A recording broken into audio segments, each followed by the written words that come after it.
ఎప్పటికప్పుడు తాజా వార్తలను అందిస్తున్న PVR TV9 న్యూస్ కు స్వాగతం.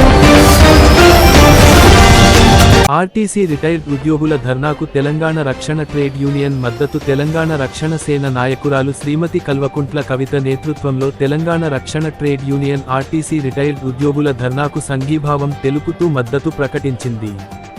ఈ సందర్భంగా నాయకులు మాట్లాడుతూ, తెలంగాణ ప్రభుత్వం ఆర్టీసీ రిటైర్డ్ ఉద్యోగులకు చెల్లించాల్సిన పెండింగ్ బకాయిలను వెంటనే విడుదల చేయాలని ప్రభుత్వాన్ని డిమాండ్ చేశారు.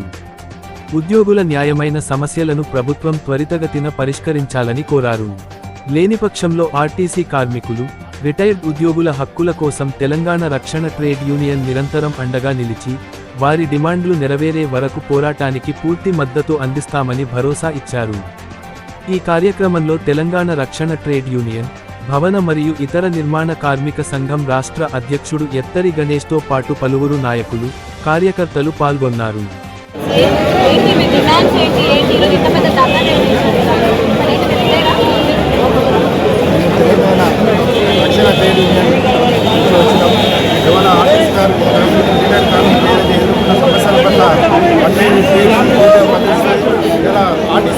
పనిచేసి వాళ్ళకి వచ్చిన వాళ్ళు సంపాదించిన సంపాదన అయినాక వాళ్ళకి ఇవ్వాలంటే ఇలా ప్రభుత్వాలు వాళ్ళు వాడుకొని ఇలా వదిలేశారు, దానికి వదిలేశారు. ఇలా ప్రభుత్వాన్ని మేము డిమాండ్ చేస్తున్నాం. తెలంగాణ రక్షణ యూనియన్గా ఆర్టీసీ కార్మికులకు ఏదైతే 2013, 2017, 2021 బకాయిలు తక్షణమే విడుదల చేయాలి. అదేవిధంగా ఇలా దారుణంగా ఉన్నటువంటి ఆర్టీసీ హాస్పిటల్లో మందుల కొరత ఉంది. ఆ మందుల కొరతలో తక్షణమే కొరత లేకుండా చూసుకోవాలని రేవంత్ రెడ్డి ప్రభుత్వాన్ని డిమాండ్ చేస్తున్నాం.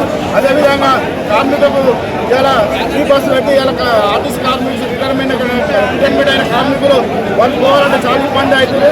లగ్జరీ బస్సులో ఆర్టీసీ కార్మికులు ఏదైతే రిటైర్మెంట్ అయిన కార్మికులు భార్యాభర్తలకు ఫ్రీగా సౌకర్యాలు కల్పించాలి.